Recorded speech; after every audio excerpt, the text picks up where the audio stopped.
Hi, everyone. This is Lin Bouthillier from linbouthillier.com. Welcome to another video in the series entitled Monogamous at 13. This is episode number 46. I am delighted that you're here with me today. And if you would, I would appreciate it so much if you would like, subscribe, and share my channel, and also hit the notification bell so that you will be notified when I put up new content. This is a really kind of a complex video today, because it's not about just my trauma. It's about a sibling's trauma, but also about the entire household's trauma. Because sometimes we experience something called ambient abuse. And so we'll be going over that a little bit today.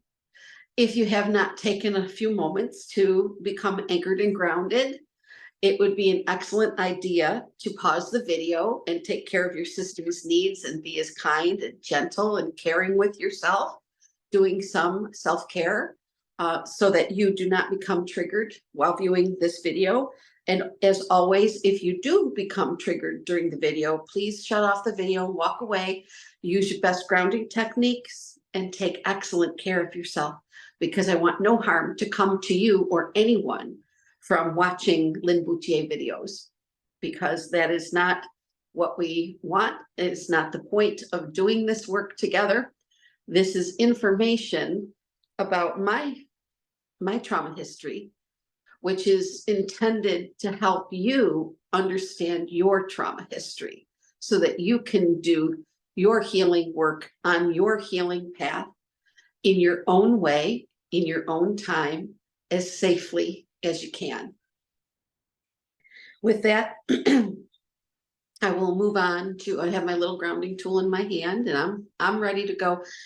In upstate New York, it's a really dreary winter morning right now, and it is very chilly, and I'm in my favorite flannel once again. We're heading now, we're in holiday season, and it's just a couple days before Christmas. And I want to pause here for a moment to say, if any of you who view my videos are like me and do not celebrate Christmas. I do not celebrate Christmas at all anymore. I don't put up a single light. I don't put up a Christmas tree. I have to say I do give a couple of gifts, though, because some of my friends celebrate Christmas, and it means a great deal to them. And I do that because I want to enhance for them the feeling of the holiday, and because gift giving is something I love to do year round. So that part's perfectly fine with me.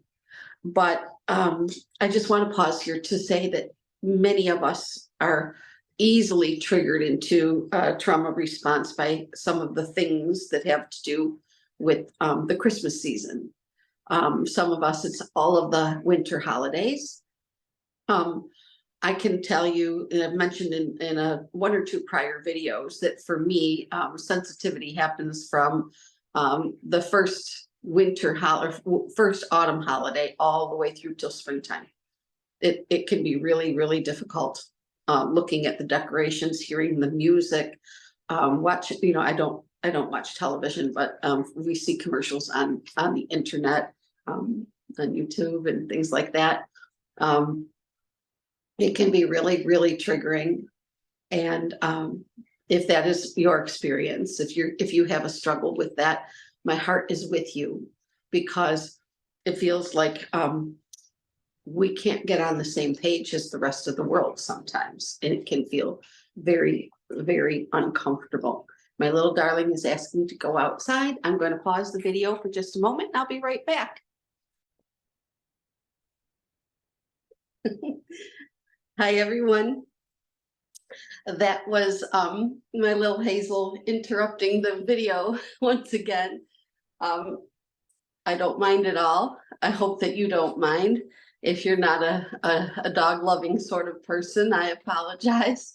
And now my glasses are tinted because even though it's a really, really overcast day in upstate New York, it was still enough to activate my lenses going out there. So, all right. So we were we were just getting into talking about ambient abuse, and we were talking about how the holidays can be really, really triggering for some of us.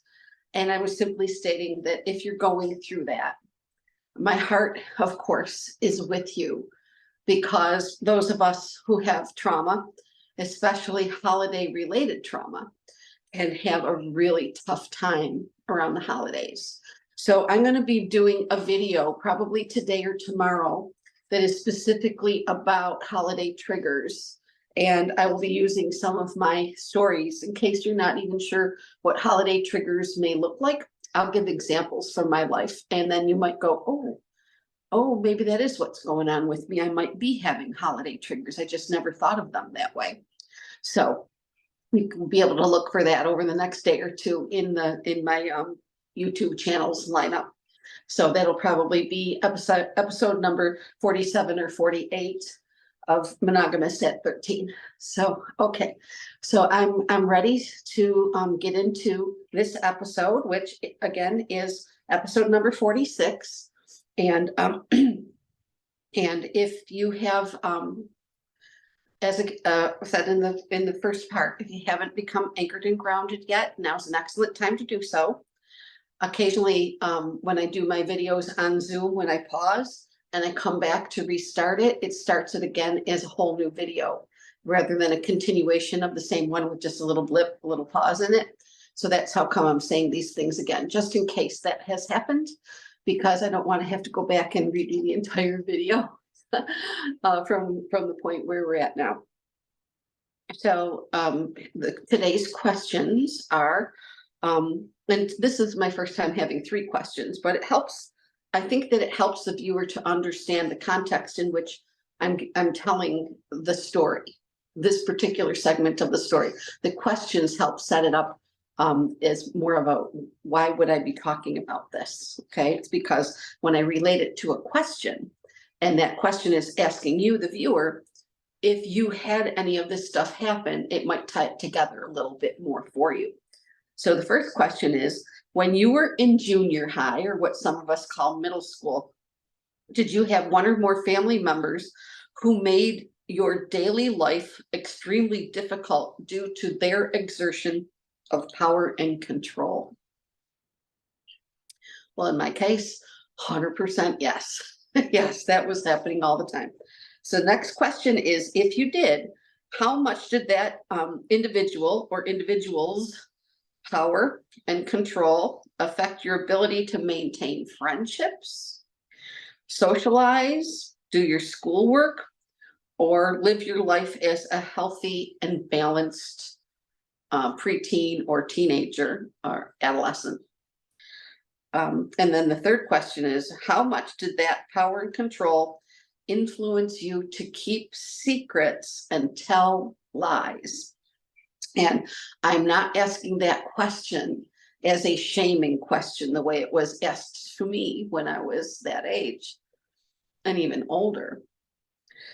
I'm asking that question to shame no one. What I'm doing is shedding light on the fact that sometimes a person begins to be dishonest, to be covert, to be keeping secrets, to be obfuscating things, lying, manufacturing stories, or saying yes when the answer's no, saying no when the answer's yes, and doing all kind of things to avoid punishment, particularly outrageous, over the top, never ending, driving you absolutely bonkers, and shaming you and hurting you and diminishing you and devaluing you and dehumanizing you punishment.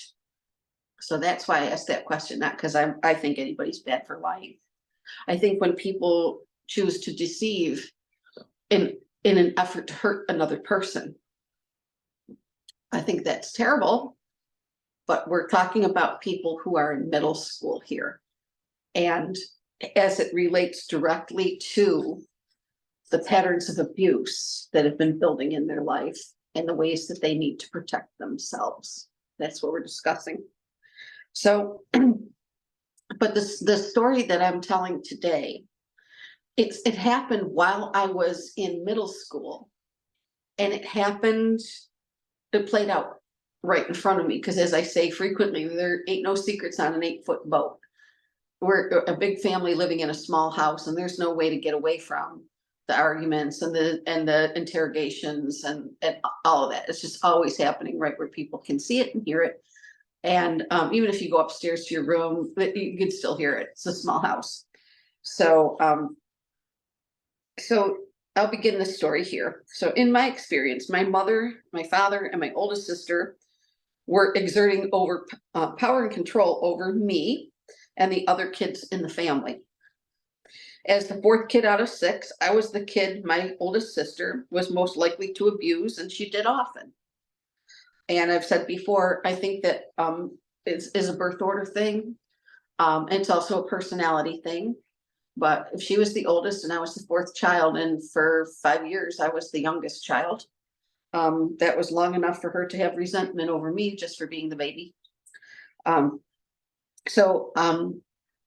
This was difficult for me, but because she was very oppressed by Eloise and Reginald's near constant questioning, limiting, and interfering in her life, she tried to spend as much time away as possible.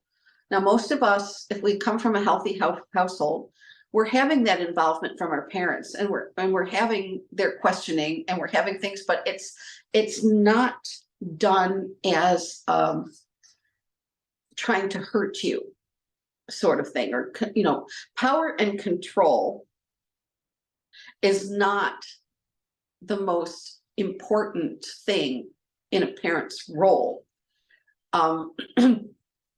It's hard for me to express this and put into words. I've been a parent to 2 children, and they're now both young adults, and I never thought of them as people that I needed to exert power and control over. I saw it much more as my job was to lovingly guide them, and to listen to them, to accept them, and to allow them to have some input into the rulemaking through discussion, through respectful dialogue.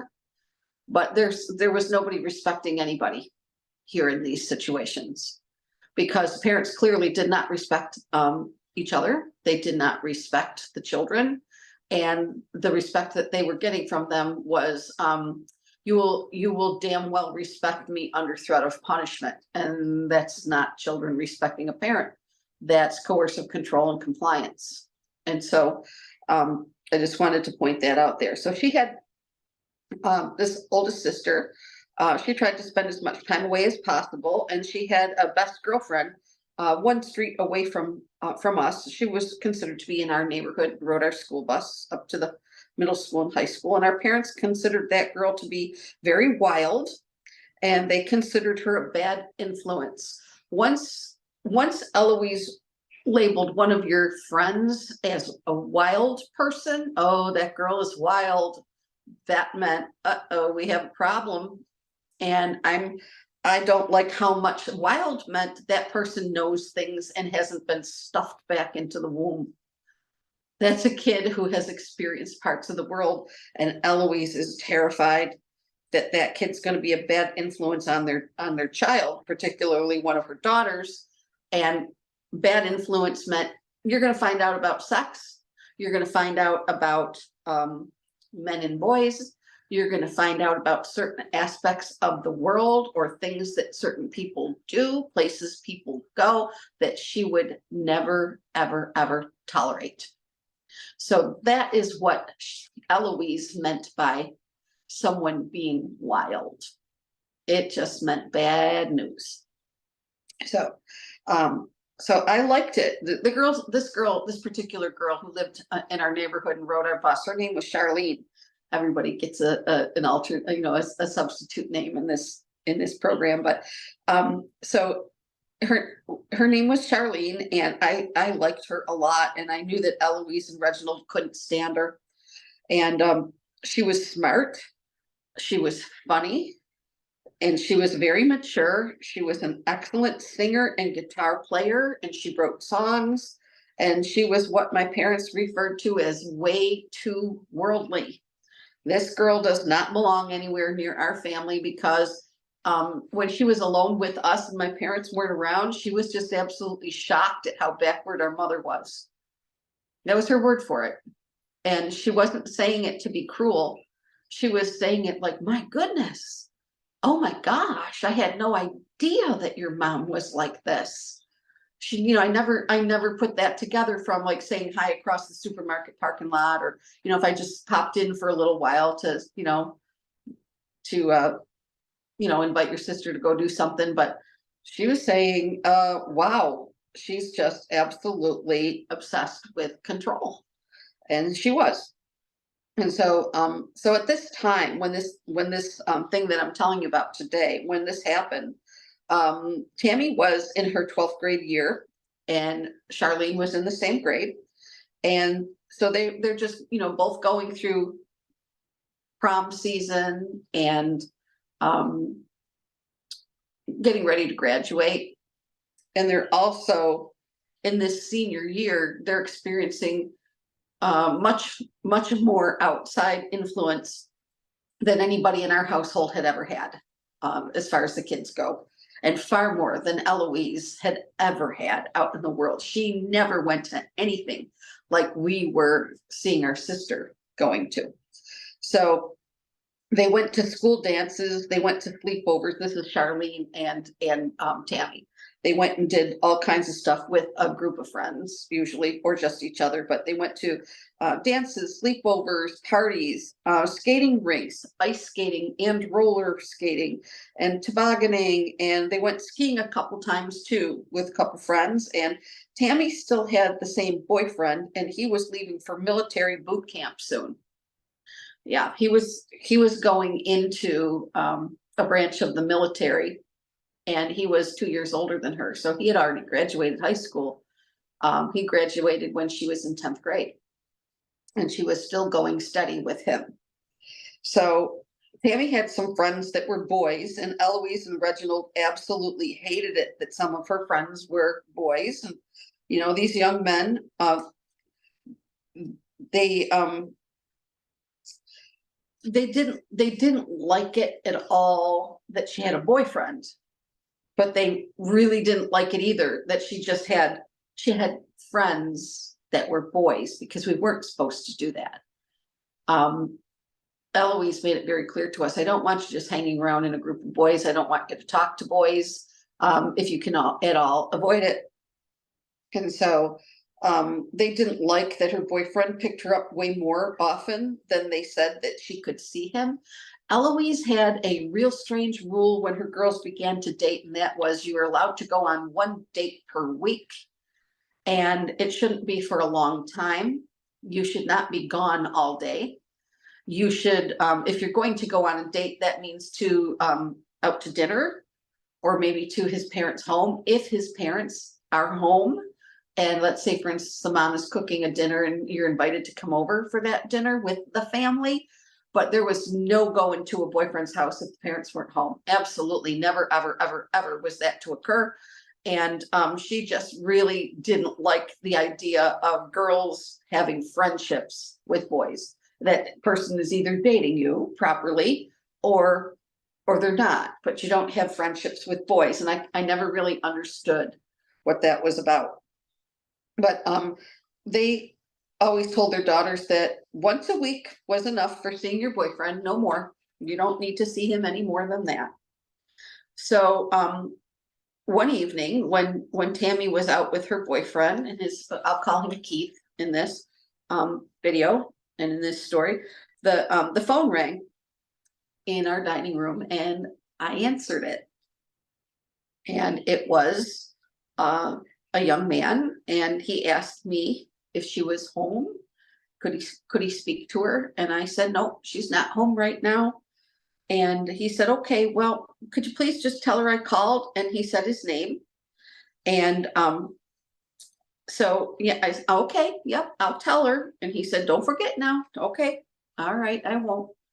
So I didn't want to forget it. I was afraid that she's gonna get mad at me if I forget to give her a message and she finds out, in a day or two that, oh, she would do that to you. She'd come back to you and say, hey, I heard that I got a phone call and from somebody and you didn't tell me and you took the phone call. She'd get real mad at you about that. So I didn't want that to happen. So so a while later, as I heard the car pull in our driveway, and they were back from their date, and it was kind of early evening, and they're coming up the back porch steps of our house and into the enclosed back porch, and I shouted, hey, Tammy, Brad Harrington called about an hour ago and he said to make sure I tell you that he called. And Keith looked at Tammy and said, Brad Harrington calls you? And he just, he was like, he calls you on the phone? And she looked scared and just said, yeah, sometimes he calls me. We're friends. And Keith said nothing. He just turned around and walked right out the door. He slammed the back door, and then he slammed the door of his white little Volkswagen Beetle, and he tore out of the driveway. And he never came by or called our telephone again before boot camp. In fact, it would be years before he would ever come back to our house or call or anything like that.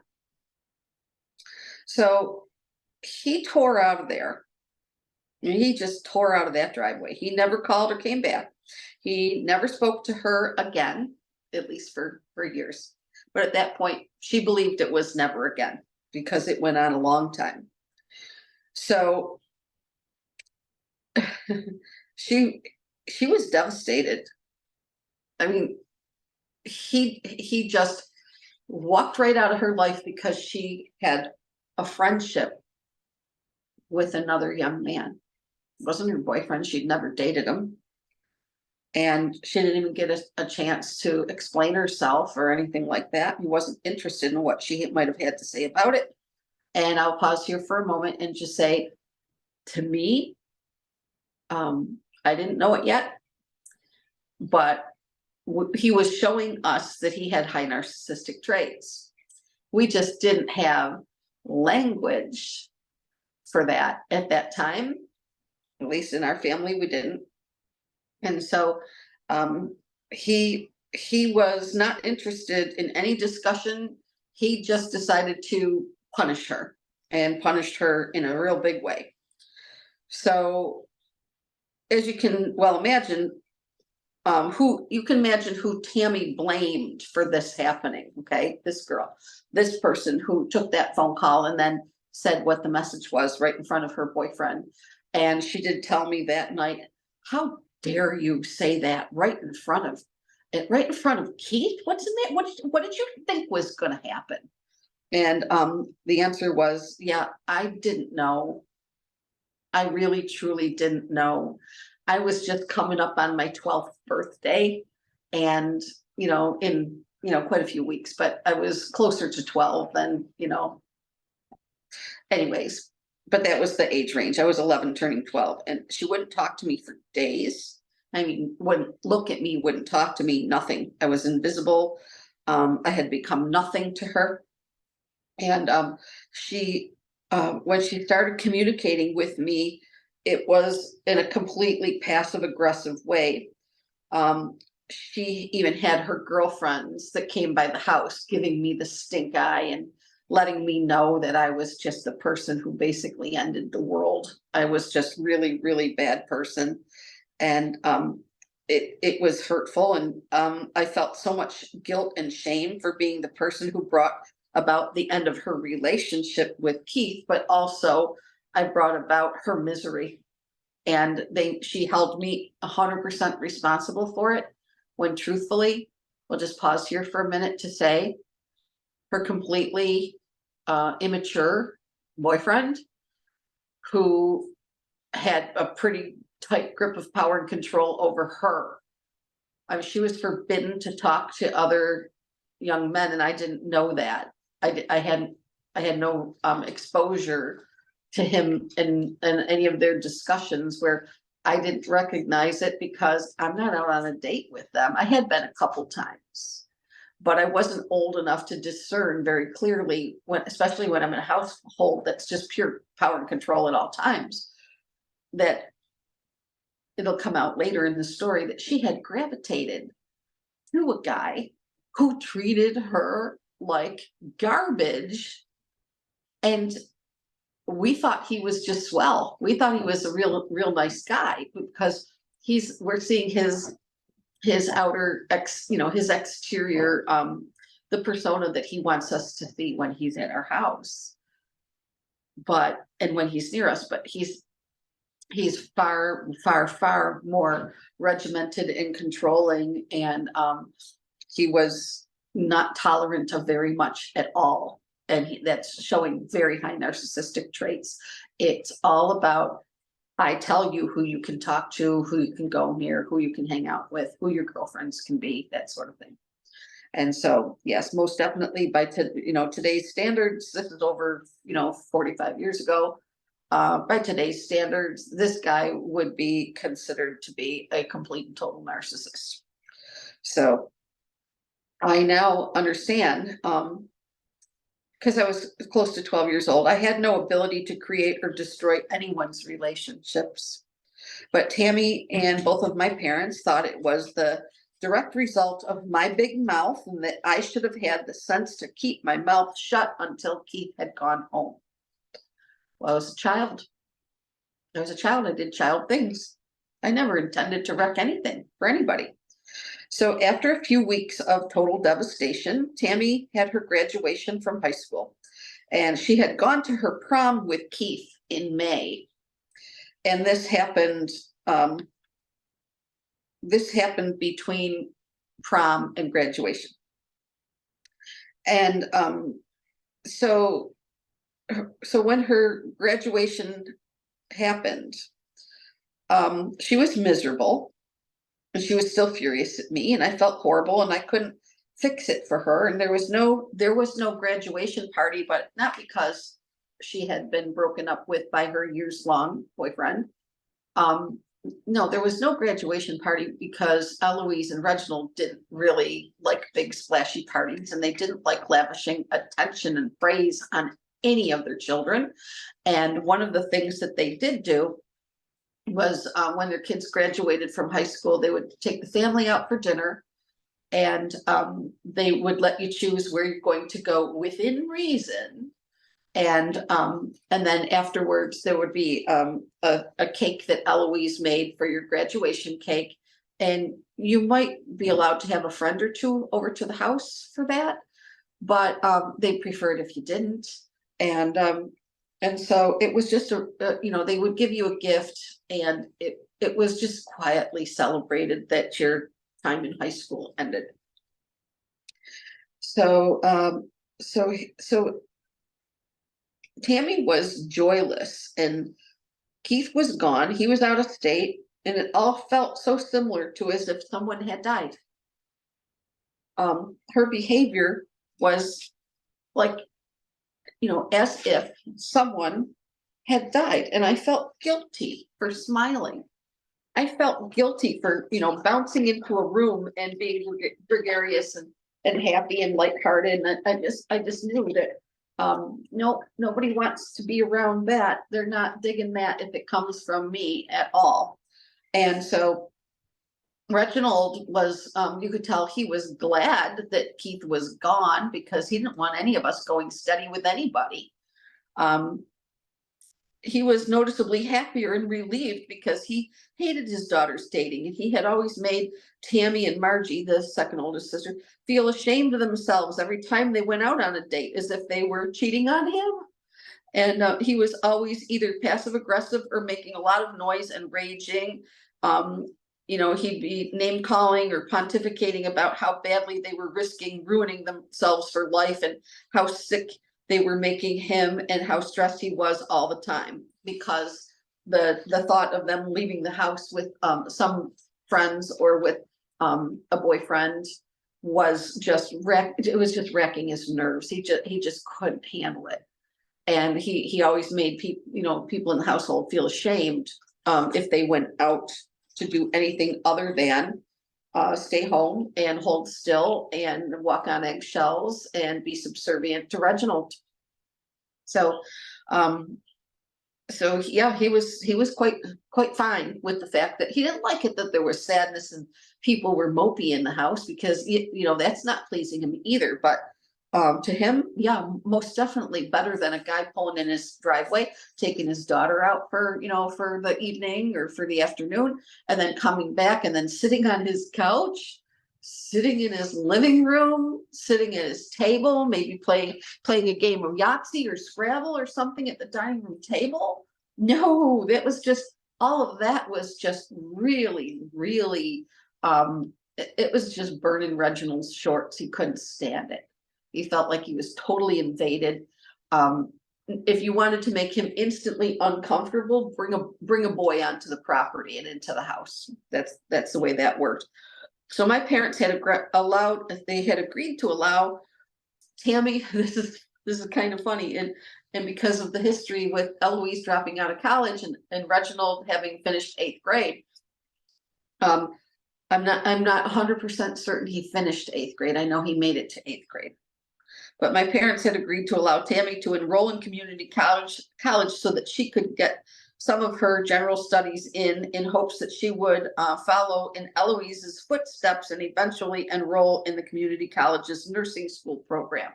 Okay, one more pause right here to say Reginald didn't want her anywhere near college.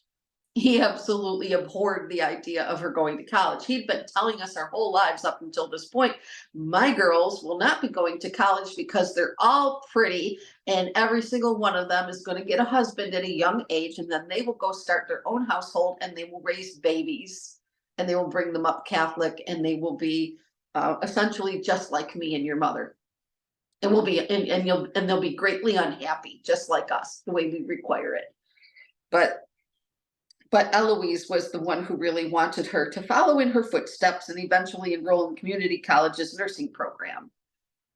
Except for, not really. I think she wanted to be able to say that that's what the plan was, because when your first child is graduating from high school, other people at the school, the ladies that you bump up against from time to time, they're all going to start asking those questions. And what does your daughter plan to do after graduation? Is she going on to school? What colleges did she apply to? What is her plan for her future? And I think that Eloise just wanted to have an answer that sounded acceptable.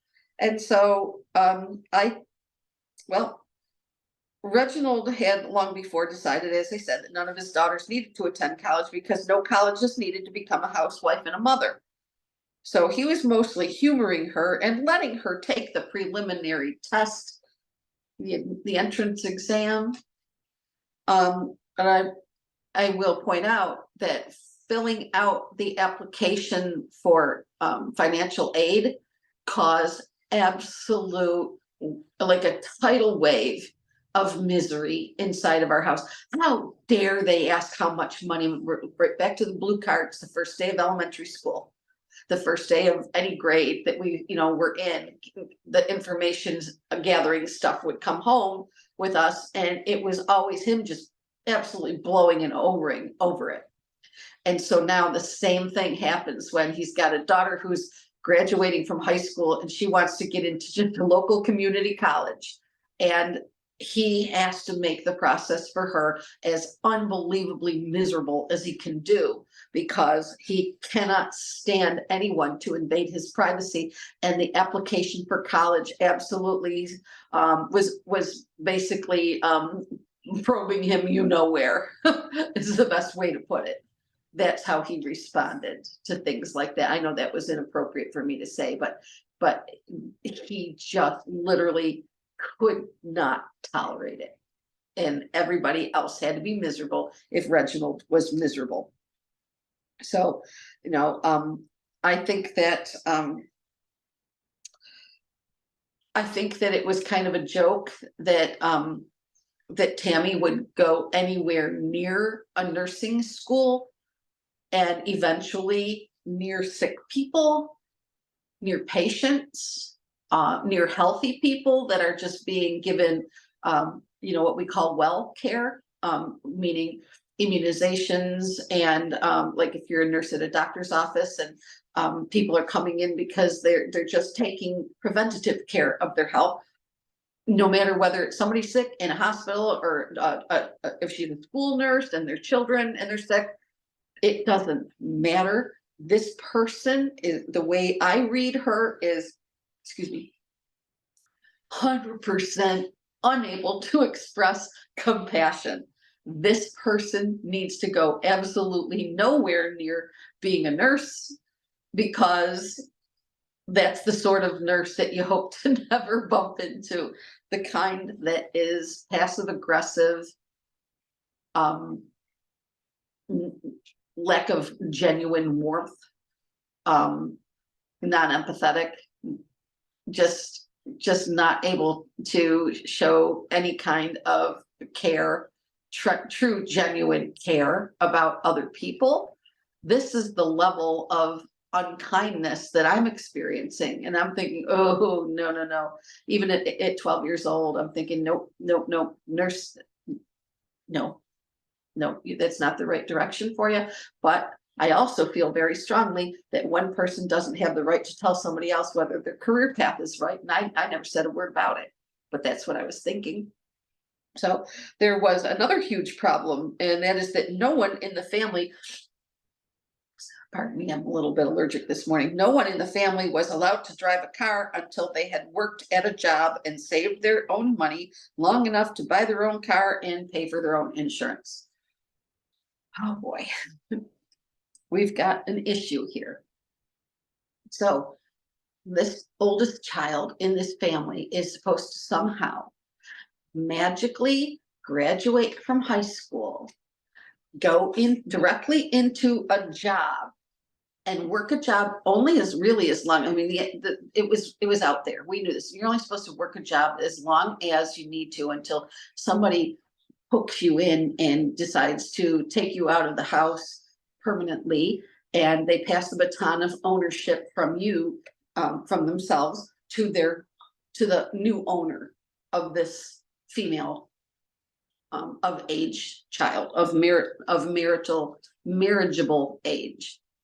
And so we're getting all kinds of mixed signals. Everybody is just all goofed up. There's no real solid goal here for anybody, and most certainly not a solid supported goal with nurture and encouragement and a high quality connection, and somebody saying, I'm with you every step of the way. I'm not doing it for you. I'm doing this with you. And you tell me what your aspirations and your goals and your dreams are. And me as a parent, I'm here to play the supporting role and to help you get to where it is you want to be in your life and in your world. I will support you. I'm not doing it for you. I'm helping you by being your champion, by being your partner in this. I'm here to help you get your needs met so that you can, and as I like to say, to be the highest, best iteration of you that there has ever been.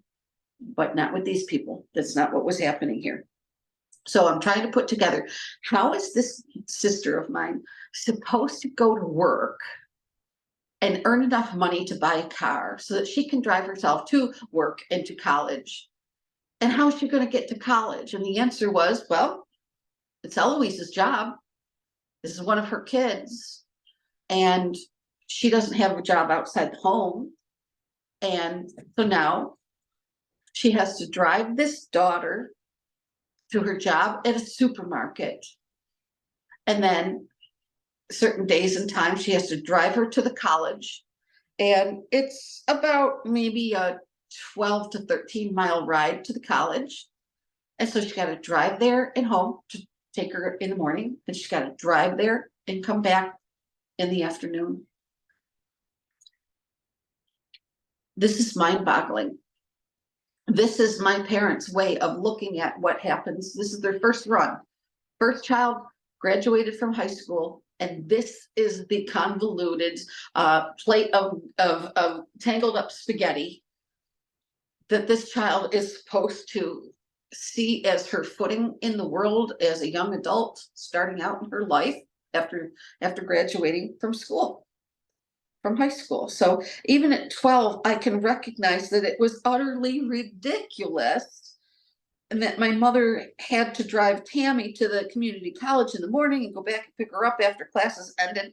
And Tammy dropped out after far less than one full semester because all the driving stressed Eloise to the point of near collapse. But that wasn't what had caused Tammy to drop out entirely. It was something that was, to me, equally disturbing. This is where, if that isn't enough to show that there's absolute chaos in this family and absolute chaos in this situation. And I still don't believe that Tammy was even going to college for the reason that she wanted to be there. I think that her own goals and aspirations had absolutely nothing to do with nursing school. She never once in her life ever uttered the words, "I want to be a nurse. I want to take care of people. I want to provide a service in the world." No, that was not at all. But we weren't allowed to express how we truly felt. You couldn't dissent from what the parents were saying was your role in life. They defined you. They defined your purpose. They defined your plans. They defined your identity. So there was a huge stadium concert that happened. And it happened, near our town. It's in our town, the stadium for, football and concerts, big, huge event stadium is right across from the college, practically. Well, it's across the street from the college. And so that it was somewhere, some not more than 15 miles away from our home. But Tammy and her friends got tickets to go to a 2-day rock concert at that stadium. And they went to it against Reginald and Eloise's. I mean, they didn't care what they used to say is, "We don't give a damn what other people are letting their kids do, but you're our kid. We're not letting you go. So you can just let go of that right now. You can give your tickets away or sell them to somebody, but you are not going to a big, huge rock concert with tens of thousands of people." And my father used to say, "With a bunch of no good drug addicts and hippies walking around, not my daughter. You are not going anywhere near that." And this concert for 2 days would start around 11 o'clock in the morning and end at about 11 o'clock at night. But people would go in the morning and hang around and socialize, for lack of a better word, in the parking lots. I mean, there were not just one parking lot, there was a whole bunch of parking lots. And it was a big event, and every young person in the area would be at it. And there would be lots of people from over the border in Canada too, from Ontario. And so thousands of people from all over came to the stadium for these concerts in the 1970s. And they had them, I don't want to say every year, but fairly often. These shows would come into our town. So Eloise and Reginald had said, "Nope, we're not allowing you to go to that. There will be drugs and drinking and people having sex, and we don't want you there. We don't want you exposed to that. All that free thinking and unsupervised teenagers and young adults. No, that's the worst thing in the world that you could ever want to place yourself in, is an environment, and we absolutely forbid it. So you're not going anywhere near that place or that event." And Tammy went anyway. And it was an act of total defiance. And there were all kinds of threats against Tammy. And Eloise and Reginald screamed about their young, impressionable children and how she was corrupting them, and that it was absolutely intolerable. They're saying, "We have this house full of children and you're defying us and showing them exactly how to defy us. We will not have it." And there was a lot of turning beet red and shaking and fist pounding and stomping and screaming.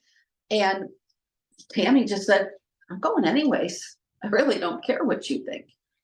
And so they really couldn't stop her from walking down the road and getting picked up by a friend, or standing at the end of the driveway and just waiting for the car to pull up, hopping in and taking off. really wasn't too much they could do about that. Well, at that festival, at that concert festival, Tammy met a young man from Ontario at that concert, because it was a 2-day event. She met him the first day, and the next day they met at a certain spot to meet up again. And so they wanted to get together again, and see, one another. And so he became her kind of loosely boyfriend, because he didn't live stateside. He lived in Ontario, and he would call her, and he would send her letters in the mail. And then he said, in the fall, there's this concert up near where I live, and I would love to come and pick you up and take you up over the border, take you to a concert, and then you can come and meet my family and all that stuff. So, so she accepted the invitation, and at that point, all hell broke loose. At our house, when she told Eloise and Reginald that she was dating a guy from Canada, and he was going to come and pick her up, take her over the border for yet another Forbidden Rock concert, that was when my parents were having something. And I should not say this, it's totally unprofessional for me as a trauma recovery coach to say it, but because I don't say it often, and I probably will never say it on camera again, what this was giving Reginald was what I called at that age, keep in mind, I'm 12, okay? I called what he was having a bloody shit hemorrhage. That is exactly what my words were when I was 12. He is yet again having another bloody shit hemorrhage. And that about sums it up. And again, I have had gastric problems. I had bleeding disorder. And I don't say that to disparage anybody who has any kind of bleeding or GI disorder. It's just the thinking and the words of the 12-year-old girl in the story, because I'm being authentic and telling you what really happened and how that girl really felt. That 12-year-old that was me, almost 12. So there's the concert in Toronto, up north of Toronto, and she accepted the invitation, and all hell broke loose in the house, and she was getting ready, and she was going to be picked up soon. This was happening on a Saturday, and it was early in the day, like maybe 9 or 10 o'clock in the morning. And she was getting ready, and she's packing a bag, because she's she's going to be coming home very, very late at night that night. And I kind of had doubts. I'm kind of watching, her putting her stuff together upstairs. And I'm thinking, she looks like she might even be planning on staying over and not coming home until tomorrow.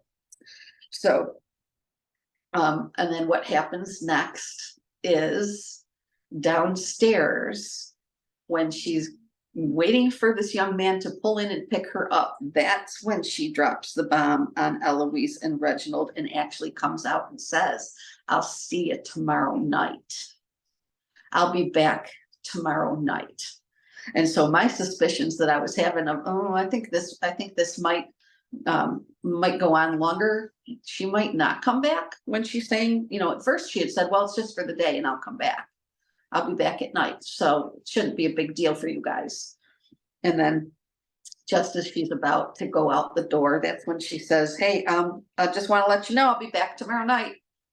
And if there's, something like, if I have any problems, I'll call you, or just something, just vague thing like, don't worry about it. Don't worry about me. I'm going to be fine. So the guy pulled in our driveway, and they said, if you leave this house, you will not be allowed back in it. And we promise you that. You will not be allowed to come back into this house if you leave right now. And Tammy walked out the door, and Reginald followed her. And of course, we're all paying attention and listening, because we know there's going to be a giant explosion going off. And so Reginald didn't go outside to harass the guy or to try to grab to, hey, thank you. It's Christmas week, and the UPS truck just went by, and I can't get my doggies quiet when the UPS truck goes by, because that's the big brown terrible, bad, awful truck, and they must yell at it until it's gone. So that's what they're doing. Okay, okay, girly, thank you. Thank you, darling. Okay, Hazel Boo, thank you. Okay, all done. Thank you. That's enough. Okay, thank you. All done. Quiet now, please. Thank you. Okay, so he follows her out the door, not to physically restrain her and not to do anything to the young man from Canada who's there to pick her up. Hazel, thank you. Hush now. Thank you, honey. No more barking, please. Thank you. Okay, so he's saying to her, if you leave this house, you'll not be allowed back in. Then he follows her out, but he's not outside to harass them or to restrain anybody or to keep her from leaving the property. He's out there to write down on a piece of paper the license plate number and the make and model of the car. And then he just turns around and comes back in the house.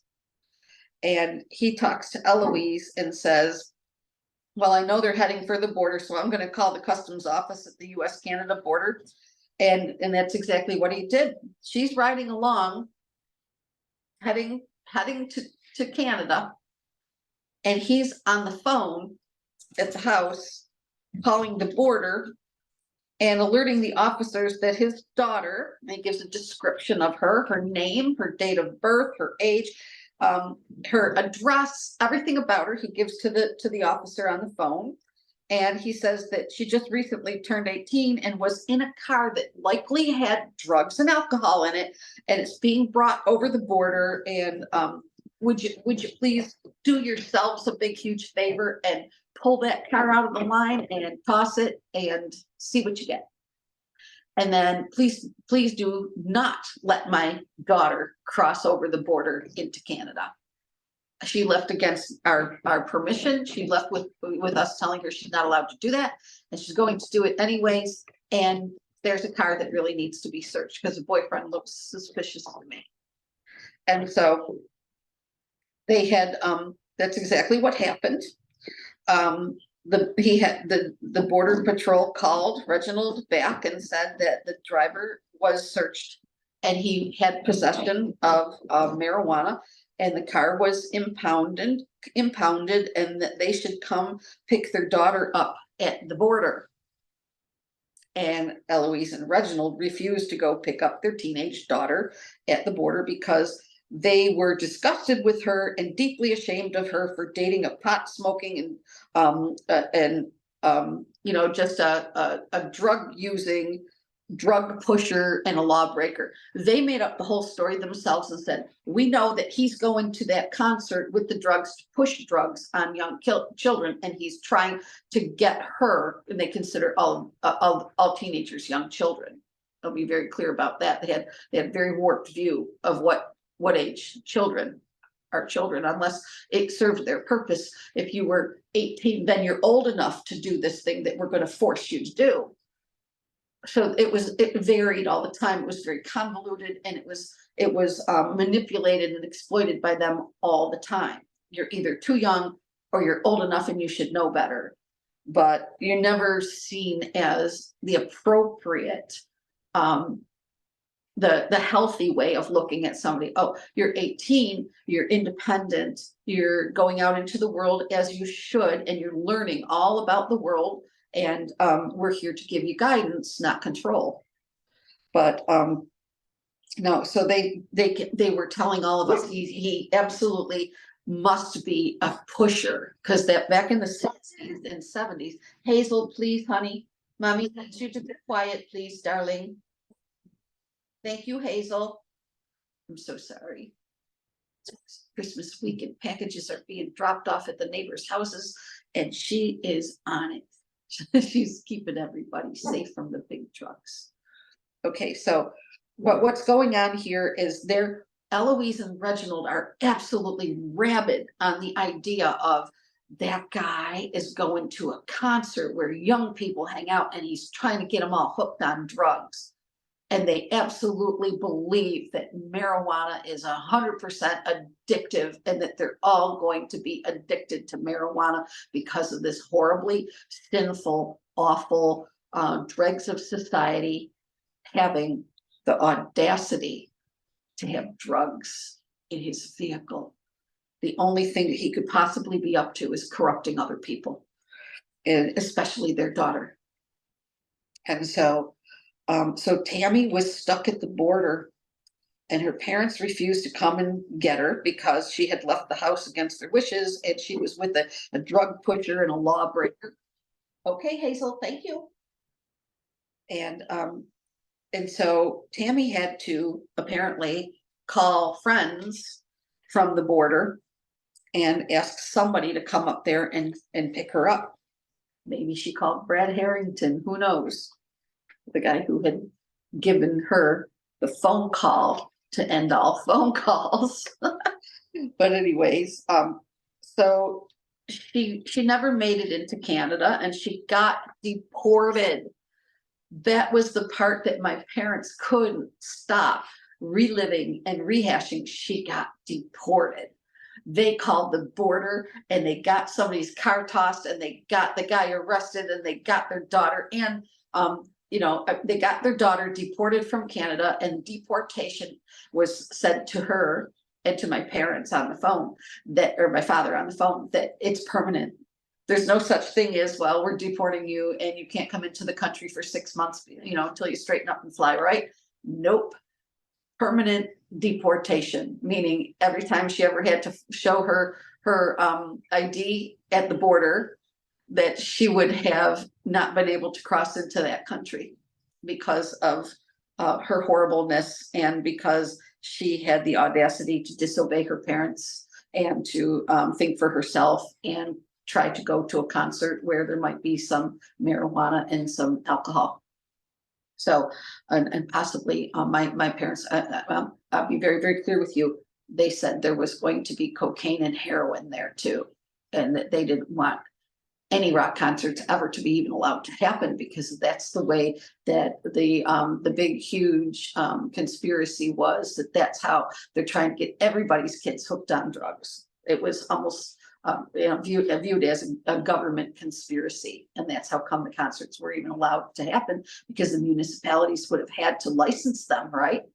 And if they're licensing this activity, you can't just show up at a stadium and throw a rock concert without having the authorities sign off on it. And so that was a real big, huge problem for them, but they were just absolutely relishing the thought that their daughter just got deported, and how much they took the bull by the horns, and they controlled the situation, and ain't it great? And then the other shoe drops, which is, oh my God, now we have the shame and stigma of a child who is deported from another country and can never cross the border. And now when she, for the whole rest of her life, she's never going to be able to cross that border and go to anything. Well, it turns out they don't check it that carefully if you're 18 years old and you didn't commit a crime yourself, and you weren't arrested and you weren't detained there. She wasn't detained.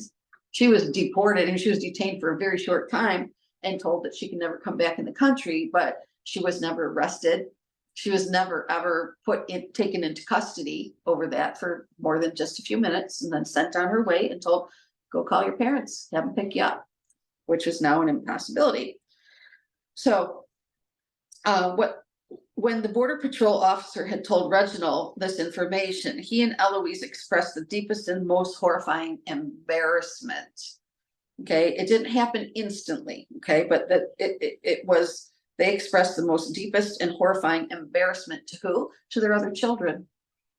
And they said that they were so deeply ashamed of Tammy that they would never allow her onto the property of our home ever again. That's what happened when it sunk in between the time when this incident was taking place with the Border Patrol and the time when Tammy would have eventually come, made her way back to our home. They had come to the decision that, nope, we're throwing her out. She has displeased us and disrespected us so deeply, and and so intensely that she just isn't going to be our kid anymore. So when Tammy arrived at her friend Charlene's house, she didn't come home right away. She went to her friend's house. Apparently, that friend, who had her own little car, had been called, and either she picked her up or somebody else did and brought her to her house.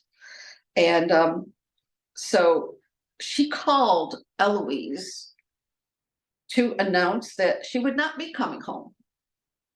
That happened before they could even tell her that she was now disowned and that she was never to come back. She kind of beat them to the punch, and she said, yeah, I'm at my friend's house and I've had it with you and I'm not coming back.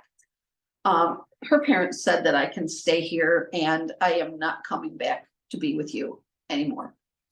And so she was hurt and enraged by what Eloise and Reginald had done to her and her boyfriend, and she felt that she could never forgive them or see them again. This was just the straw that broke the camel's back. That she had been, as I had said, she had been having a fawning trauma response towards Eloise and Reginald for years, since I was a very little child.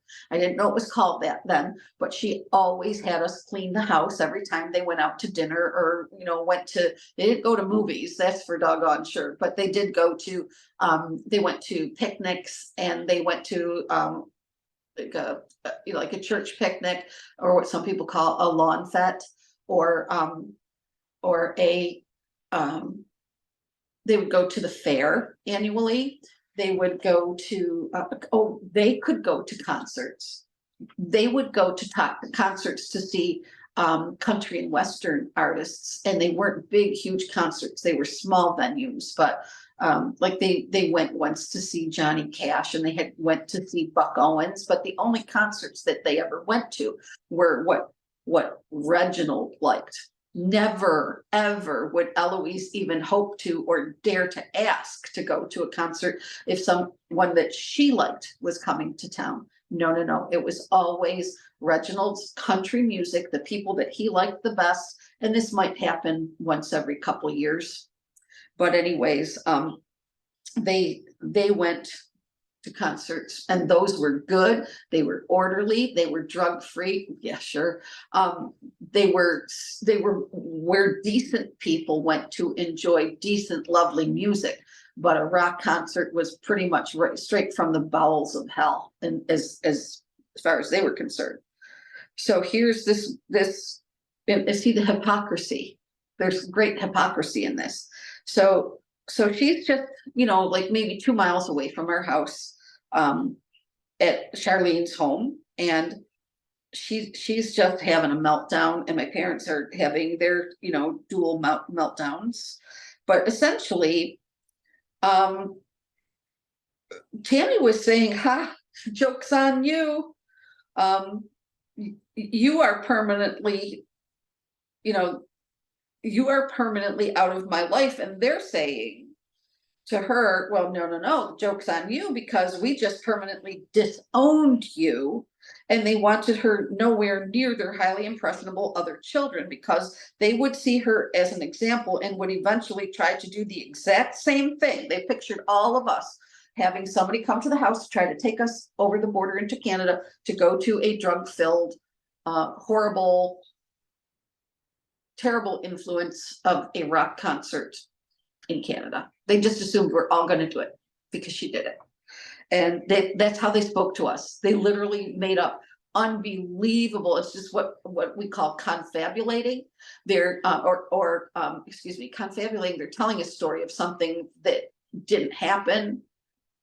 It couldn't have happened because that would be in the future, but really more along the lines, not so much confabulating, but, and there's elements of that, but much more the concept of catastrophizing. That is one of the best ways to describe Eloise and Reginald, is that they were near constant. If they were awake, they were catastrophizing. Always ready to name the next catastrophe, and they had to work double time to prevent it from ever occurring. Or else they would have mortal sin on their soul. You see, all of this keeps coming back to, we cannot have these things happening because this is mortal sin. And if we're having mortal sins on the souls of our children, that means by default, we're automatically receiving the same thing because we allowed it to happen, or because we didn't fight, we didn't rail against it hard enough, or we didn't take complete and total power and control in that situation. It's always with the religious influence of, that's a sin. What you're doing displeases us, but it also displeases God, and don't you ever forget it. And if you go and do something, even when your parents, because you're supposed to honor thy mother and father, and if your parents disallow you to go do something and you go do it anyways, you have disrespected God, and you have offended God and sinned against God by not honoring your mother and father, but also by being strong-willed, by being defiant, by being, engaging in sinful activities on their own merit. They're just simply, in their opinion, it's, it could be illegal, but it's also illegal against God. And so that was the message that they were sending. So she's calling up and basically saying, joke's on you. I found another family to take me in and I'm never coming back. And they're like, no, little girly, joke's on you because you are permanently disowned. And I will pause here for a moment to say how much I abhor the word disowned. I think that word should be stripped from the English language. There is absolutely no experience ever on the face of the earth when ownership of another human being is ever acceptable. I got my little grounding stone. I can feel myself getting a little bit activated. So I'm just going to slow down my breathing. I'm going to focus on my breath. I'm going to focus on relaxing my body and taking a little bit of tension out of my voice and out of my body.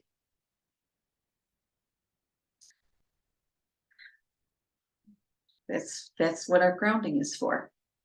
When we feel ourselves becoming really activated, and what that means is my emotions are getting really huge and it's affecting all of my systems. And so I just grounded myself and I'm back, and I'll continue into the story now. So this whole situation of being disowned, it's a word my parents used again and again and again and again in our upbringing. I would ask my friends, do your parents ever talk about disowning you? And they're like, what is disowning? What are you talking about? Excuse me. I'm trying to cope with this concept, which feels so wrong, so violating, so full of shame and rejection.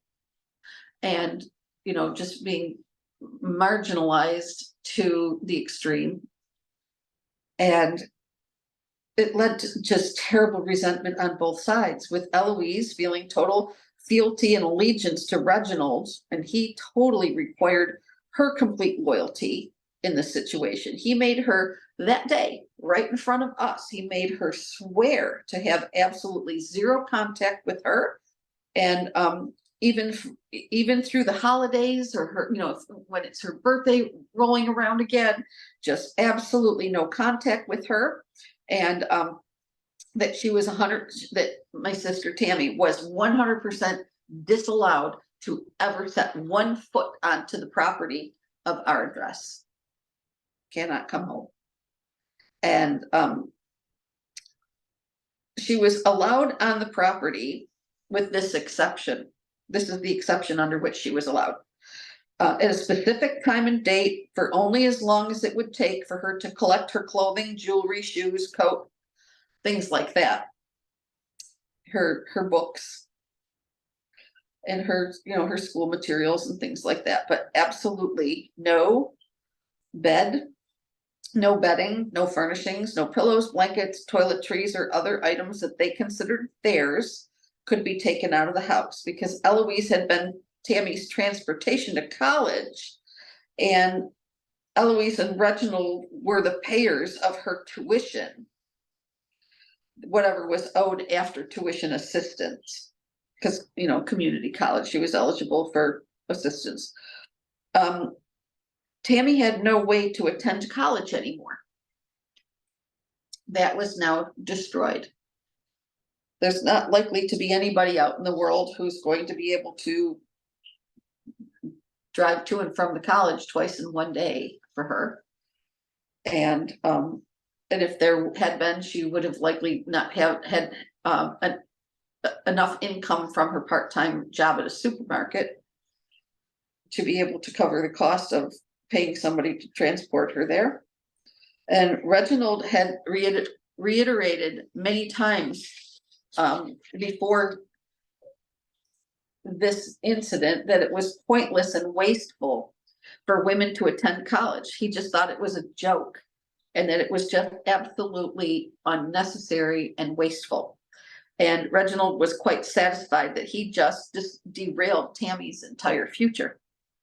And of course, they never wasted an opportunity to gather all the younger kids to the table to remind all of them of several things. And they are, don't you dare go see Tammy, or take a phone call from her, or let her come onto the property or into the house. Don't you dare leave clothing, food, money, supplies, or messages outside for her in the yard, on the porch, or in the mailbox. You are all to have zero contact with Tammy, or else you will be disowned just like her. These are all minor children. Every one of us was minor children in that household. Margie wasn't anywhere near 18 years old yet. She was, I believe, 16 or close to 16 when this happened. So this is just an absolute atrocity happening inside of our family. It was viewed that way by me. But so we're not allowed to see her or talk to her. And we're told if we ever do the same thing, we will be disowned, again, reinforcing that they own us. So you can't unown somebody unless you already own them.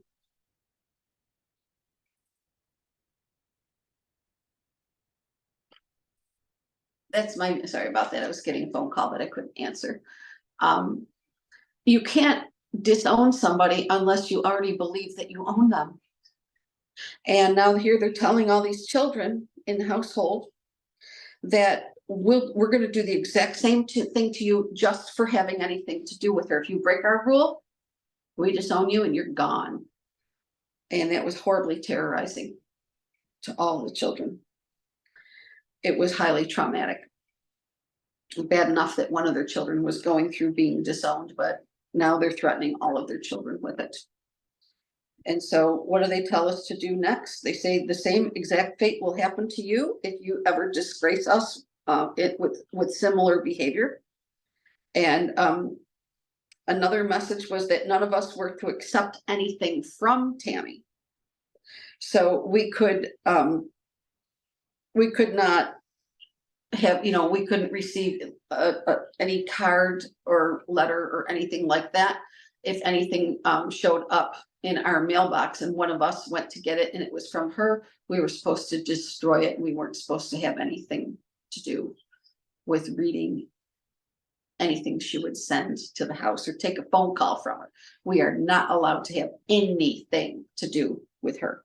And they said, even if we're not home and she calls the house, how would we know? We pick up the phone because there's no call ID and it's all rotary phones at that time. We had a wall phone in the dining room. And what we were supposed to do is if the phone's ringing, you just go answer it. But if it's her voice on the other end, you hang up. You're not allowed to talk, even if they're not home. So, so we were told that we were ordered to go up to her room. And what I can't understand is, see the control in this situation was such that they could have just marched right up the stairs and tossed her room themselves. But they had to traumatize us part of the power and control and the teaching moment that they believed that they were in with their kids was to make their children all engage in betrayal against their sister. Because that way we had to prove our fealty and obedience and loyalty to our parents. They wanted us to absolutely demonstrate our loyalty to them by following through on this order. You go upstairs right now, you search her dresser, you search the entire room for any damning evidence of any wrongdoing, any drugs, alcohol, cigarettes, lighters, matches, letters, photos, diaries, absolutely anything that would indicate that she was horribly disobedient to them and dishonest and or behaving like this was the first time I heard my parents ever say this word. Hazel, thank you. Okay, Hazel, thank you. Okay, Lovey, quiet, please. Mommy says quiet, please. All right, thank you.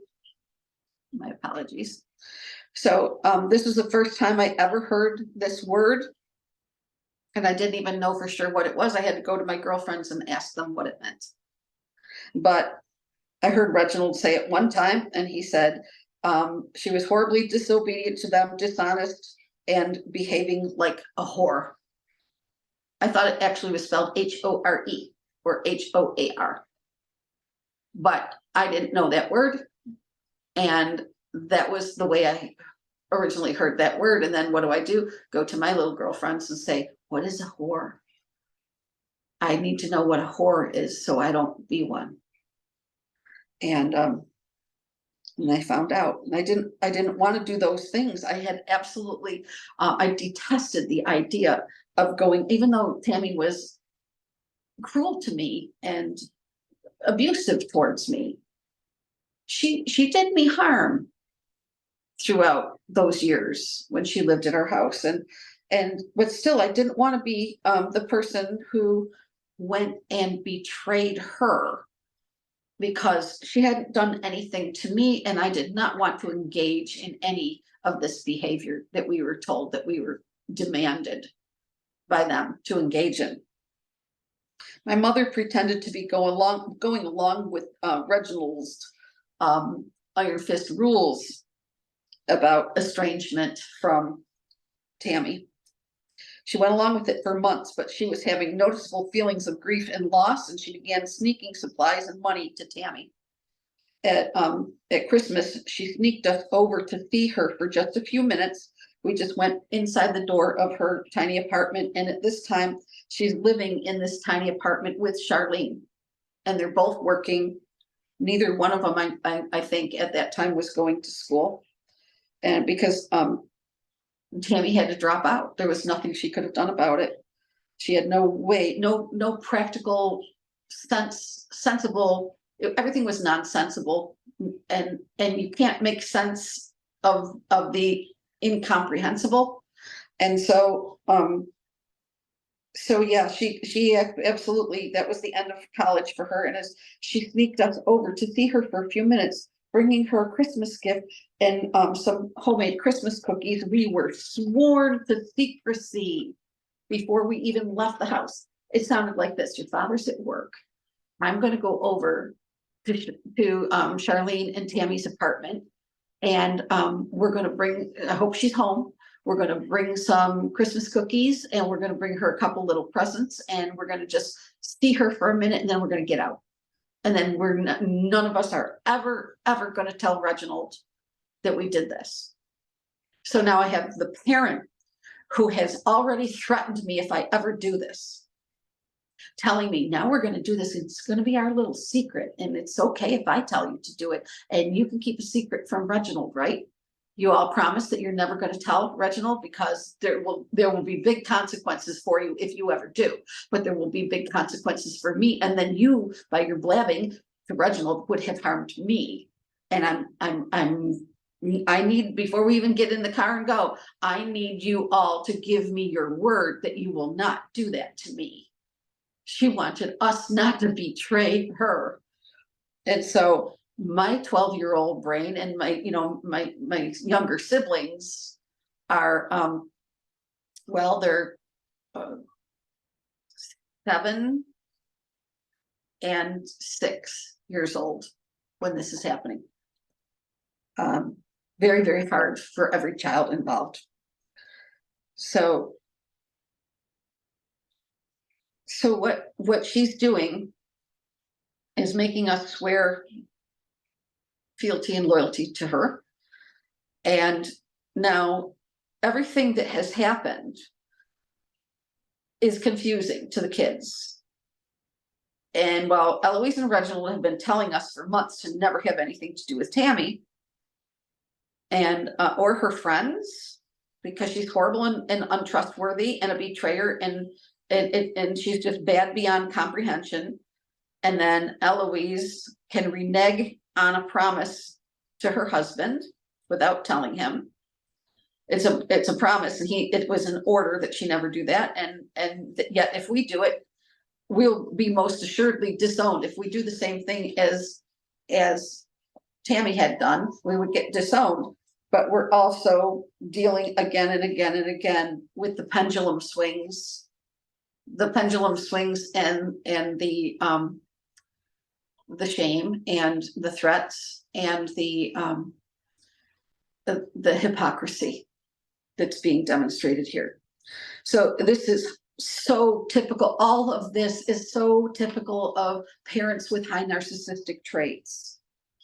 We didn't have the language of it yet then, but we sure knew what it felt like. And so narc parents will twist situations, threaten their own kids, rule with an iron fist, excuse me, and then turn around and do the same thing you're absolutely forbidden to do. The thing that they forbid you to do, they will turn around and do the exact same thing and expect you to be loyal to them while they do it. And so you're required to participate in that forbidden activity, breaking the rules that you were sworn to observe and obey under penalty of disownership and abandonment. What these people were doing was setting all 6 of their children up with a nice, massive boatload of abandonment trauma. That's exactly what they were doing. Shame programming, worthlessness programming, and ownership trauma, abandonment trauma. This is a moral injury. And we'll get into moral injuries in another episode, but most definitely, this is what it feels like when you're receiving a moral injury from your primary caregiver, your parent, your grandparent, your aunt, your uncle, your sibling, your cousin, your best friend, your school. This is what it feels like. This is what a moral injury is, when somebody is doing something to you that they know darn good and well is wrong. It's just as Melanie Tonya Evans, I love her and her podcast. She could just says, "This is wrong town." I love when she uses that expression. This is just wrong town, folks. It just is. So this is too much for children to process. The narcissistic parents will use the abused child and abused children's situation to leverage power and control over their other children, and they will use forced compliance and coercive control over you. This is my parents exerting coercive control. Again, we'll do more episodes in the future that are specifically about coercive control, but this is what coercive control looks like. For any of you who are viewing this who have not heard of coercive control, it's when somebody tells you that you are going to do something that is against your constitution, it's against your own free will, it's against your own desires and your wants and your own good health and your well-being. But they make very clear to you that if you do not go along with what they're demanding of you, you will receive very negative consequences. And so we go ahead and do that thing which we abhor doing, that we inside are screaming, "No, don't ever make me do this." And that is coercive control. You're not willingly going to do it, and yet you're doing the thing that you detest because it's going to be even worse for you if you don't do it. if you be a conscientious objector, or if you just straight up say, F you, no way, I'm not doing these horrible things that you require of me to do. No, that would bring unknown. See, we never know how bad it would be. And it's sometimes absolutely not worth taking the risk. And so we comply. So forced compliance is another, it's a very similar parallels. It's hard for me to come up with ways that they're really truly different. Forced compliance and coercive control, but they are tactics of abuse, and they are done by highly narcissistic people. So the whole process was entirely too much for the kids in the household, and the kids were all living in fear of their own abandonment while experiencing being forced to witness the abandonment and participate in the abandonment of one of their siblings. This is verbal abuse, emotional abuse, psychological abuse, narcissistic abuse for sure. It is child abuse. There's absolutely no doubt about it. This is domestic violence. So, and if any of you are not familiar with what domestic violence is, a real quick way to get just a little window into the concept of domestic violence would be to visit a website called thehotline.org, or to Google something called the Duluth model. It's DULUTHMODEL, the Duluth model. And that is it's a little wheel of power and control. And there are many different Duluth models. There's, one for abused children. There's one for intimate partner abuse. Several different Duluth models exist that will show you in a really neat diagram exactly what constitutes domestic violence, or intimate partner abuse or child abuse. Lots of different concepts there for you, but you can start with Duluth model. So at this time, Reginald's addiction to alcohol and cigarettes was extremely intense and out of control. Anytime there's a person in the household who is in addiction, when a very stressful situation arises, there's always the possibility that can exacerbate the addiction, because that's that person's maladaptive coping mechanism in stressful situations. So we're seeing the parent acting out and imbibing on a level that's increasing, which adds to the family dysfunction and the trauma. No doubt about it, adverse childhood experiences are firing off all over the place. So again, the family was forced under threat of severe punishment to keep a lid on the entire situation. Now there's another coercive control happening. You cannot talk about this outside of this house. You cannot talk about it with each other. You cannot talk about it to the grandparents. Very rarely we saw cousins. You're not allowed to tell aunts, uncles, cousins, anybody outside of this house. You don't tell the neighbors. You don't tell kids on the playground or on the bus. You do not talk about our private business out in the world, and you make damn sure that you don't. So no, none of this was to be revealed to anybody. And if they ever came to visit us, well, then we're just supposed to kind of make up a little story like, Tammy's over at a friend's house. She's staying over with somebody. Or she's on a day trip with somebody. She's attending something and she's not here. And this is what we were expected to do. We're supposed to cover up the fact that they threw away one of their children, and that child was permanently not part of the family anymore. They did not want to feel the shame. They didn't want to answer the questions. They didn't want to have to do anything that would ever cause them to have to explain any of this.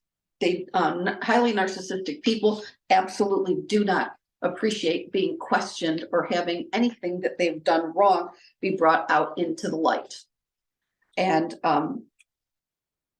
they just do not want the light of truth shown on to anything that they are doing or have done. And they make really, really sure that we know that we must never, ever expose them. So this whole ordeal was highly traumatic for me. And it was, ongoing for many months. The youngest two siblings, Janice and Ted, cried a lot and showed signs of stress. The months following my onset of my autoimmune disorder, blood disorder, this is while I'm dealing with a huge health crisis. I am still symptomatic with and sick with a serious autoimmune disorder. ITP is a blood disorder. And so I'm dealing with a huge health crisis and adapting to a huge new school. And my parents have now thrown Tammy away, and their oldest child, for simply choosing to make her own plans when she was 18 years old. The oldest child in our family had pushed back against Eloise and Reginald, and it caused an already toxic household to become even more fraught with danger, uncertainty, and most certainly deeper into addiction and more engaged in psychological, emotional, verbal, and physical abuse. But what was going on with Janice and Ted, I'll get into that more in a moment. My parents' extreme power and control it required that all the kids engage in lying, cover up, secret keeping, and tactics of protection of the family system. This is now a family system problem, and it is now a family system cover up, and the kids are being forced to do this. And the two younger kids are, 6 and 7 years old. Not a good situation. So this is betrayal trauma. This is most definitely betrayal trauma. And it is also abandonment trauma. And they managed to weave religious trauma into the situation, fully connecting to the sin dynamic. And it also smacked of emotional, financial, psychological, and physical abuse. They engaged in withholding and neglect, along with toxic shaming. And all of this was also used to strengthen their traumatic bonding with all of their kids. This is trauma bonding. We provide for you. We are your lifeline. And we're also abusing the you-know-what out of you. And you must love us. And you must caretake our emotions. And you must make the negative consequences for whatever we're doing go away. Your job is to get all of your brooms and sweep it all under the rug and don't ever refer to it. And you just find a way to exist in this toxicity. Keep putting one foot in front of the other and keep on continuing to exist. And please keep on continuing to do as we say and don't think. Don't speak, don't think, don't act, except for what we tell you. After the misery and horror of this situation began to cause an ongoing state of grief and trauma in the entire family, Eloise redecorated our upstairs bedroom. Our sleeping space she changed it. She put all new bedding on we got secondhand twin beds right around this time. Somebody that they knew was getting rid of beds, and we had first crack at them, and they got them for just a couple bucks. And so we had our own twin beds instead of having to share 2 double beds. The older girls, we all had twin beds now. And so here's the situation where it's almost like somebody singing in a graveyard.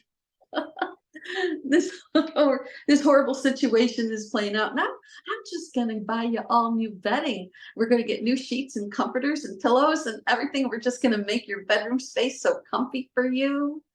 And I was going, WTF? I didn't know that expression then, but that's pretty much what my response was as far as feelings, the energy of it. And so now we have these lovely new twin beds, and we get our room painted, and we get brand new bedding, and everybody is supposed to just don't look over here, look over here. And to me, it felt like, excuse me, a subtle bribe. It felt like we were being bribed with that action. Said, hey, if you do as we say, things might get slightly less uncomfortable for you. But if you don't comply as we demanded of you, then things could get a whole lot worse for you. So years later, long after this incident and series of incidents and all of this abuse played out, Janice confided in me that this ordeal caused her to grieve as though she had lost her mother, because she had always considered Tammy to be her real mother, because Eloise never truly connected. In trauma recovery, we call this attachment trauma, but she never felt that Eloise ever truly connected with her in a healthy way. And so Eloise was so physically and emotionally violent with her that Tammy felt far more like a nurturing parent, as much as Tammy was capable of nurturing anyone, which usually wasn't much.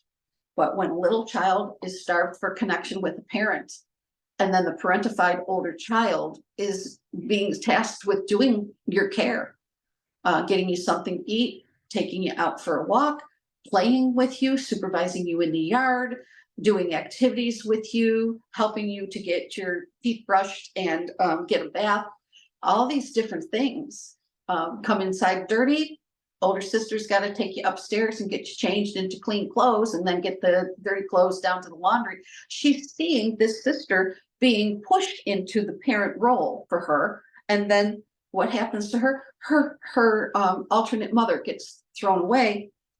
And she's in an age where it's extremely difficult for her to process this, because she doesn't have the sequencing skills, the cause and effect understanding, the way that I can rationalize and put the story together at 12 is completely different than children in elementary school would be able to do it. Children of that age. I had a much more realistic grasp on it, and children will make up the story in their head and narrate it as they believe what they think. And a lot of times it's very convoluted, very exaggerated, very inaccurate, but they will make that story up for themselves because that's what their brain is capable of doing at that age. And it doesn't imply stupidity. It's just a stage of development in a child's brain. And I'm not a brain scientist in any way. I can just simply say it's very obvious. A small child is going to have much more confabulating in that situation where they're making up the story. And it will very likely be about something that they have done, because children are naturally egocentric. If a parent is angry, they think it's because of them. If the parents break up, if a divorce or separation happens, the children believe it's because of what they must have done. Something must have done. They must have done something to trigger this. And so I can only imagine that Janice and Ted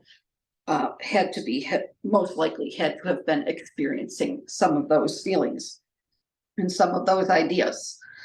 So that year, Eloise sneaked us over to Tammy and Charlene's tiny apartment for a short visit when Reginald was at work. And yes, there was cookies, and she gave us a present, like I said, but I forgot to mention when I told about that Tammy gave Ted and Janice each a little Christmas present. And I can't remember what those presents were, but for the three older girls, which is Margie, Lori Ellis, and myself, she gave us something to share, and it was flat and it was square, and we knew right away it was a record album. And so she gave it to us and said,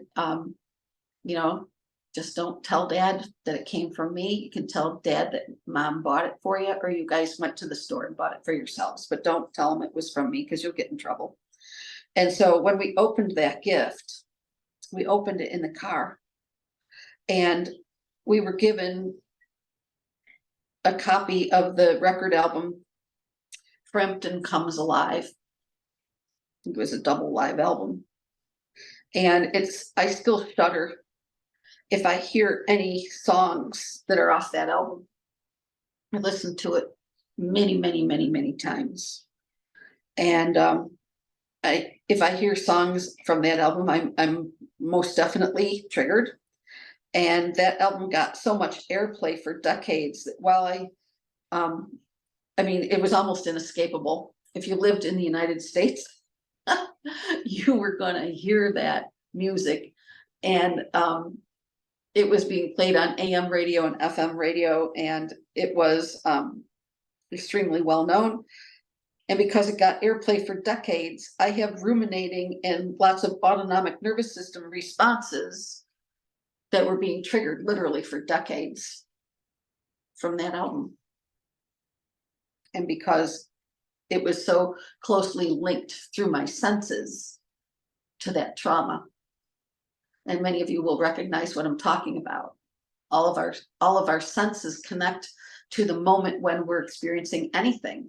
And that includes trauma. And then when whatever song we were hearing or whatever record album we were enjoying, or it came into our experience right at that moment, right while this traumatic thing is playing out, it can really stay with us for a long, long time. And doing our trauma work, we're recognizing triggering. We're recognizing what are the things that happened in my life and in my world and in my environment that would knock me right back to that emotion, that time, that space, that relationship, that experience. And for me, it was that trauma was ongoing for literal years.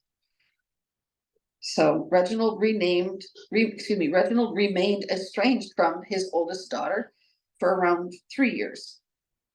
I felt disgust for both of my parents for engaging in such cruelty, but also for forcing me to lie, to feel dishonest, to live in fear, as well as feelings that the pendulum swing, the trauma bonding and coercive control, all of these things are trauma, every single bit of it.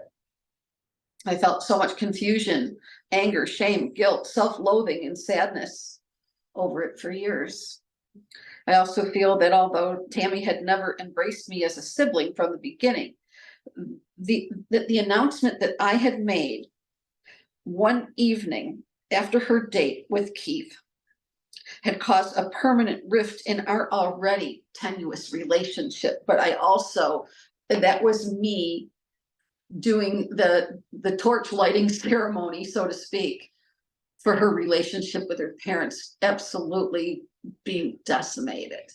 It was already unhealthy, but it seems to me like that was the tripwire for everything that came after. So I don't think that Tammy has ever been able to forgive me, because it was linked to her losing both of the important men in her life, her father and her boyfriend. And it turns out that both of those men considered their relationship with her exclusively ownership. That became clear to me while I was writing the notes to be able to do this video with you today. That came to me in a flash. Both of the important men in her life at that time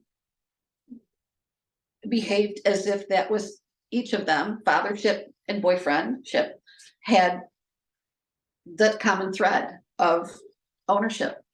They both viewed her that way. And Keith and Reginald were both highly toxic and dysfunctional and narcissistic men. Just one was a whole lot younger than the other. The relationships I had with all of the power and control holders in the family always felt very connected to toxic shame. I didn't have that language for it then, but I knew that it felt awful. I was definitely forced into the role of shame holder in my family of origin. This is the point at which I am absolutely certain that I'm now the person who holds the shame. I didn't actually, but I believed that I held the shame in my family. And my family of origin treated me, several of the members treated me as if I was shameful, and I was the person who was responsible for this whole string of ugly events. And this behavior on my parents' part, the relationship dynamics, set me and all the other children up for disorganized attachments throughout our lives. Everything that happened in infancy and toddlerhood set us up for attachment disorder and for relationship difficulties and having difficulty attaching in a healthy way to any human being. And so none of my family members had ever been modeled healthy love. And the family members demonstrated that they believed love and abuse were intricately woven together in all stages of life and in all relationships. And there are situations where I would go so far as to say that I believe that the people in my family thought that love was supposed to be extremely abusive and painful, because when you're raised in that family dynamic where love equals abuse, where a parent says, I don't want to have to hurt you like this, but you forced me to. And so, if I'm going to be obedient to God and I'm going to be obedient to my responsibilities as a parent and the church views on parenthood, then I'm sorry, but I'm just going to have to do this to you. That this is where we begin to believe. I mean, that's trauma bonding, but it's also the point in space time where we begin to actually believe that love involves cruelty, and love involves punishment, and love involves restriction and constriction. It involves rejection and alienation and abandonment and devaluing. It involves hurt. It involves unkindness. It involves lack of compassion and empathy. And so that is a mental abuse and an emotional abuse that is done throughout all the different abusive relationship dynamics. It's always just present that there is this paralleling of abuse and love. And this is one of the, well, I've said it before in a goofy way, I'll say that's the coal that makes the dysfunction train roll. That is the fuel that is feeding the fire of dysfunction and abuse, is that we come to, through the actions of our abusers, we come to the belief that love always involves misuse, abuse, pain, maltreatment. And we can do the work in recovery to tell ourselves the truth about relationships. And we do it, very small pieces of information at a time, one belief at a time, one understanding at a time. We do it all in small, doable, recognizable, intentional steps when we're in our trauma recovery, when we're working on our own support of ourselves, when we're partnering with self for the purpose of healing our trauma. And sometimes we absolutely can partner with someone like me, a trauma recovery coach. That is absolutely a partnered relationship, but it's for support, not for control. So what's going on with this love and abuse intricately woven together concept? Mistrust and emotional cutoff were long-term underlying themes in the family system, and alliances and loyalties being compromised and rearranged frequently for decades to come. This is, if you look at cause and effect, what did all of this do? It made absolutely impaired family system, alliances, loyalties, feeling that you're being compromised and you're all pawns on a chessboard and you're being rearranged frequently, and it's just unending until you extricate yourself from it. And some of us do end up in life becoming fully extricated from a situation through either low contact or full no contact or modified no contact. So this is my meditation for today, because this video is going to be coming to a close soon. So here's the meditation, and I'll read it twice through. I was held responsible for Tammy's unhappiness and the breakdown in her relationship. I was held responsible for my parents' narcissistic behavior and the ways that they injured and traumatized their children. I was pushed into the position or role of family shameholder and scapegoat. It was never my true role within my family system. I did not come into physicality to provide a source of blame for other people's poor behavior and lack of ethics. I experienced moral injuries from people who required me to remain moral and loyal to them at all costs. I didn't come into the world with a job to please other people. I can decide for myself whether I will have loyalty to anyone, as it is a highly personal choice.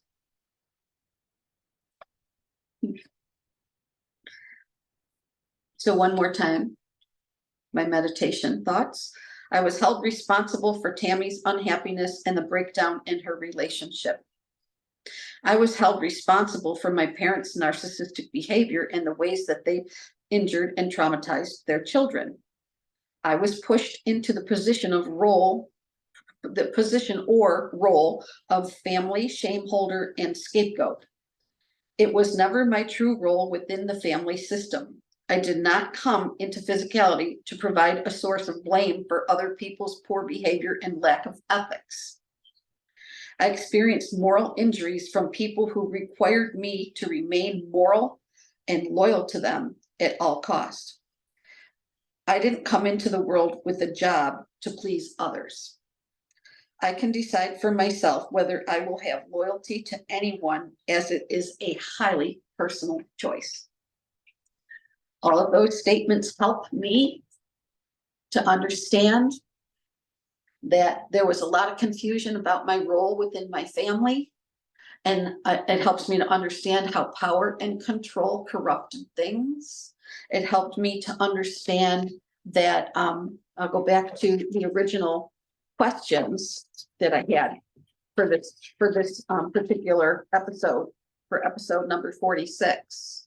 So yeah, I did have family members who made my life extremely difficult, because that was the first question. And yes, I did notice that power and control was affecting my ability to maintain friendships, and it was affecting my ability to socialize, and it was affecting my schoolwork. And I was not able to, at that time, live life as a healthy, balanced individual. And how much did that power control influence you to keep secrets and tell lies? Oh yeah, absolutely. Absolutely. That level of power and control absolutely will force you to have to cover up things and to keep secrets, tell lies, and it's all done through coercive control. None of us wants to live that way. People are inherently truthful. You know, it takes me back to the big five individual, and which is my expression for any person who is love, light, truth, compassion, and human decency, and embodies all of those qualities. That's how come the lying feels so awful to us. That's how come it really flies in the face of truth, love, light, truth, compassion, and human decency. All of those embodiments are absolutely tormented and affected by being forced to keep secrets and lie and do cover-ups and things like that. So the question always at the end of one of my videos is, what can we do about it now? what is there that we could possibly do to heal some of this? This is the list that I made for myself about ways that I would begin to do the work of trauma recovery. So I can learn about boundaries. Clearly, these people were hugely boundary impaired.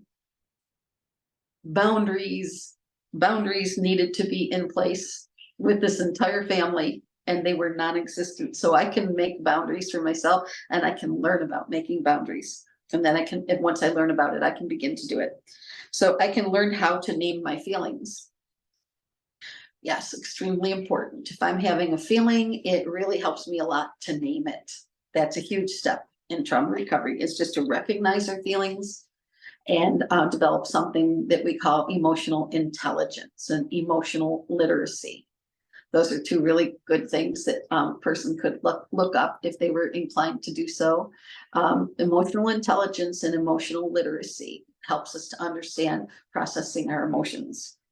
I can document where I feel my feelings in my body. I can keep a little journal and say, when this subject comes up for me, how do I feel in my body? Where do I feel it? What does it feel like? And what is that telling me? What is my body trying to tell me when I get a feeling somewhere in my body? I can recognize the difference between feelings and emotions. They're different. And I can spend a little time learning about my emotions and my feelings and understanding that they are different, and yet they are extremely valuable to my well-being. I can become curious about who blamed me and why they chose to. Who blamed me and what was the idea or the goal behind that? What were they trying to accomplish when they blamed me? And that takes a whole lot of the pressure of having been blamed and scapegoated off of me, and it puts it right back on the person that it came from. So I can use self-compassion and point out reasons that a child is not responsible for the parents or primary caregivers' feelings. I can use self-compassion and say things like, I was just a kid. I couldn't possibly have had the understandings and the skills to be able to process all of that, or I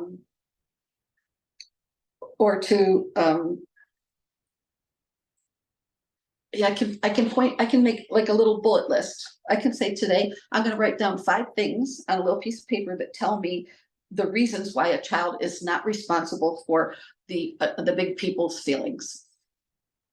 Next one is I can rewrite my story into one of recognition, understanding, awareness, processing of the family rules, mottos, and myths. The family most definitely had rules, mottos, and myths. And these are 3 of the things that toxic family systems or narcissistic family systems, they are tactics that they use in order to remain having a very tight grip on power and control. They use family rules, family mottos, and family myths. And I can do a little bit of thinking or writing about how those things, I can give an example of a family myth, a family motto, and a family rule that supported them being able to do the terrible things that they chose to do.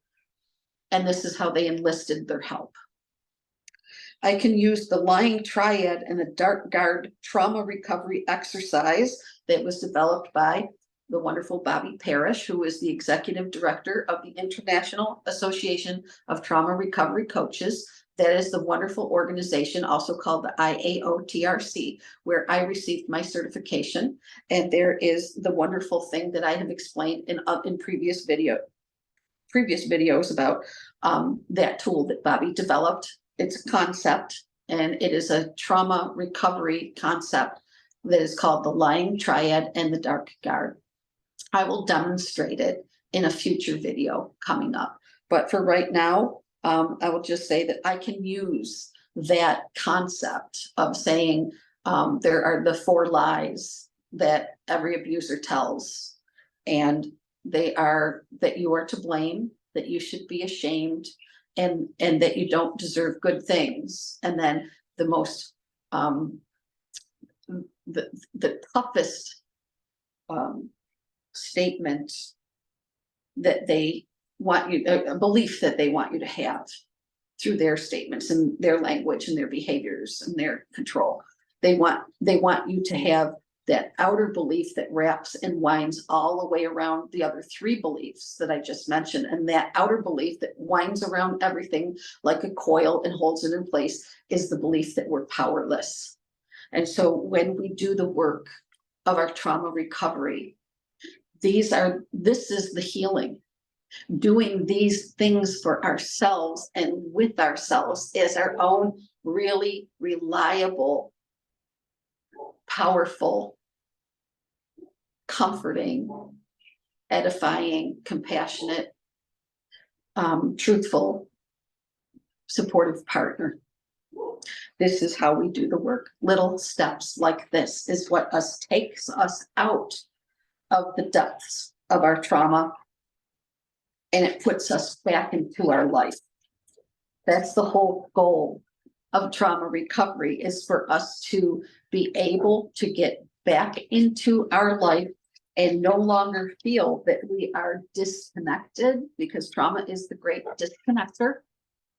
We can get back into a life that we love to live.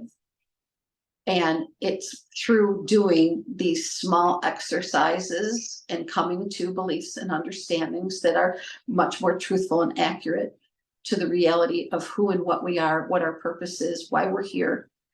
And understanding that we're, as I always say, self-care is not selfish, and we are infinitely worthy of our own trauma recovery. That is absolutely true. So if you would be interested in working with me, Lin Bouthillier, for certified trauma recovery coaching, you can find me at linbouthillier.com, and it's spelled LinBouthillier.com, no capitals in it. And then if you want to send me an email with inquiry questions, you can send the emails to lin@linbouthillier.com, and it's spelled exactly the same way. My first name is spelled L-I-N, not L-Y-N-N. And so it's lin@linbouthillier.com. So I appreciate you being here. I appreciate you taking the time to listen to my story and to participate in gathering your own information while you're on your own trauma recovery path, because you are when you're watching this video, you absolutely are partnering with yourself to gather healthy, reliable information about what trauma is and the ways that we can recognize it so that we can recover from it. And so that's what brings us the relief in our trauma recovery, because the goal in trauma recovery is two things: to be safe, to do the work safely as possible. And the other goal is to be able to live the life we want to live, or the life we love to live, without the constraints of our trauma. So I will see you in the next video. I hope you have the very best day. I hope that you are cozy and warm and comfortable and taking the absolute best care of yourself that you can, because you are worthy of your own trauma recovery. I'll see you soon. Bye.